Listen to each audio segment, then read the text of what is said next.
During the Age of Aerospace explores to find the impossible. Watch the Age of Aerospace series online to experience interactive content and discover more than a century's worth of groundbreaking innovations. Brought to you by Boeing. It seems fitting that on the 4th of July, the Statue of Liberty might get a bit more attention than usual. After all, there's really no more enduring and instantly recognizable symbol of America. But this 4th of July was a bit different. This 4th of July, Lady Liberty garnered attention for what a single gutsy protester did, scaling the statue live on TV. That is Patricia Okoumou, personal trainer, Staten Island resident, and apparently not very afraid of heights. Ms. Okoumou told police that she was protesting the Trump administration's policy of separating migrant kids from their parents, a policy that has left nearly 3,000 children scared and alone in detention centers across the U.S. Ms. Okoumou is herself an immigrant. She moved to the U.S. from the Democratic Republic of Congo in 1994 and is now a naturalized American citizen. Though this is Trump administration policy she's protesting, Ms. Okoumou says that it was another former White House occupant who actually inspired her to take action. Michelle Obama,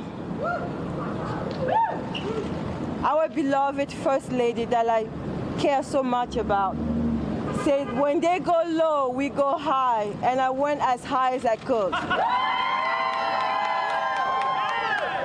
After a more than 3-hour standoff with police, Ms. Okoumou finally came down. She's since been charged with 3 misdemeanors, including trespassing, and she has pleaded not guilty. And joining us now is Patricia Okoumou in her first TV interview since her big climb, and J.W. Walker, an organizer with the activist group Rise and Resist. Thank you both for being here. Thank you for having us. So, Patricia, I'm going to start with you. You were at the statue, ostensibly to protest the administration policy, but what made you scale the statue? Well, Rise and Resist had been planning this action as far as displaying a banner the way we did. Some people were wearing T-shirts that says "Abolish ICE," and I figured, okay, I've never been to the Statue of Liberty. I don't know. I would love to climb up there with the sign, the banner. But it wasn't something I was willing to discuss with the group because I didn't want to be discouraged. You don't want them to stop you. Yes. Yeah. And what did you think, JW, when Patricia started heading up the statue? Well, the truth is that no one in the group realized that it was Patricia when people first noticed that there was a person up there. And originally, since it wasn't a part of our planned action, we were like, oh, that's somebody else, that's some daredevil. We had no idea. And it wasn't until some of the photographers that were with us used their telephoto zoom lenses and really got a good look at the person that we were like, oh my gosh, that's Patricia. Right. So we had already even issued a statement saying, oh, that has nothing to do with us. That's just some other person. And then once we realized it was Patricia, well, obviously the first thing was a concern about her safety. Sure. And concern that knowing that she was going to be engaging with law enforcement, she's a woman of color that was going to be engaging in law enforcement, so we were concerned about the possibility that she might be injured when she was brought down. Yeah. So we just immediately started trying to find legal assistance for her. Yeah. Well, on that point, and of course, as a woman of color engaging with law enforcement, I'm glad you made that point, because some of the criticisms, obviously, of you is that you endangered yourself, that it put police in danger, but also as a woman of color, you were then creating an engagement with law enforcement that could have compounded tragedy upon tragedy. Well, how do you respond to those criticisms? Miss Reid, I don't know if I should call you Jo or Miss Reid. Yes, of course. I like Joy. Miss Reid. It's Joy. Yeah. I wasn't worried about that. That wasn't the first thing in my mind. My concern was for the kids. Being in a cage, this is just cruel and inhumane.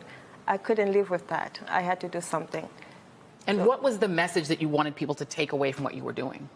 That children don't belong in cages, and they needed to be immediately reunited with their families, their mom and dad.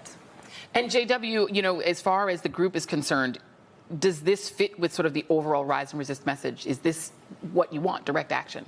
Oh, well, that's what we are. We're a direct action group. That's how we were formed. That's what we do. Obviously, we were planning a very specific action with the banner drop and with the folks with the T-shirts.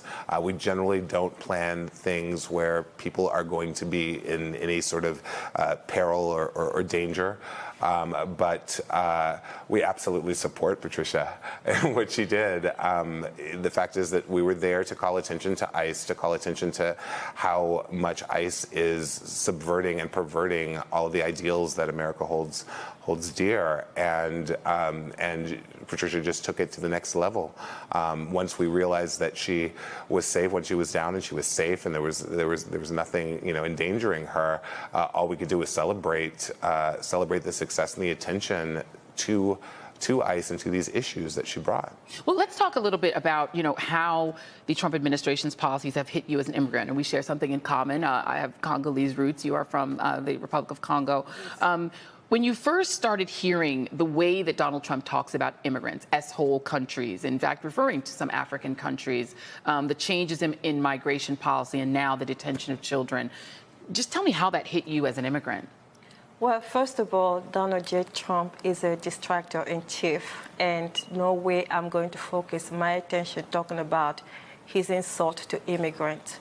I think he's a dog whistler. He's trying to divide the country. We are a democracy. We stand for peace, and the Constitution protects everybody, including immigrants. There's a process, something called a due process, and he's ignorant, unfortunately. So I would not normalize his behavior. It's unprecedented. And what is Rise and Resist sort of plan? I mean, there has been a fair amount of people feeling disconcerted, not sure what to do. There are people who feel angry, frustrated, scared. What is the plan that Rise and Resist has? The plan is just to constantly call attention to the sort of crimes against our very nature as Americans that Donald Trump and his administration are committing regularly on a daily basis.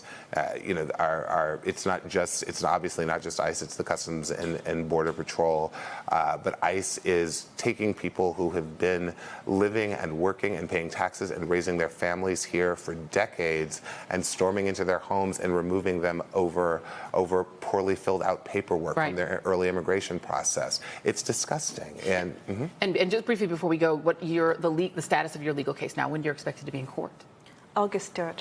August 3rd. All right. Well, hopefully you'll update us on what's happening with your legal situation. Glad that you made it safely to the ground. Thank you. Thank you very much. Patricia Okoumou and J.W. Walker, activists with Rise and Resist. Thank you both for joining us tonight. Thank you, Joy. Thank you. All right. Much more ahead tonight, including some late news that could change the trial for President Donald Trump's campaign chairman.